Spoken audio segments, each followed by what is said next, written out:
Makakad sa akin, kapag nasa jeep siya, sumasakay ako.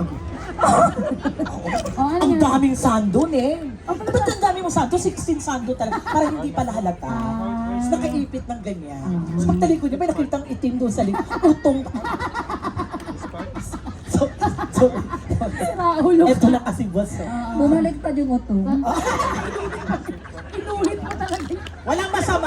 Walang masama. Ang pangit ka Ano, kumanta ka na, nababadrip na ako sa'yo. Meron kasabay din ako bakla sa Huwag ka Wala ka pakailam sa bakla. Hindi ka nga pinapakailam ng bakla. Puro ka bakla, ah. daw, Neng. Neng. Puro ka rin naman tumboy eh. Hindi, kasi ay ng boy. Siyempre, ay babak natin.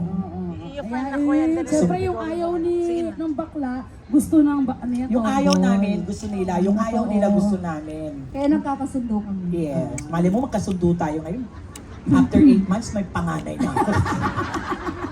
Pwede rin, pwede rin. Diyos ko, ewan Pero ko sa ano, ikaw magbubuntis. Oo. Paano? May friend kaming ganyan. Bahala ka, Lance. Daming tattoo. Oo, Ano di ba? ba? Kanta ka na. Ay, palakpakan niyo naman, ladies and gentlemen.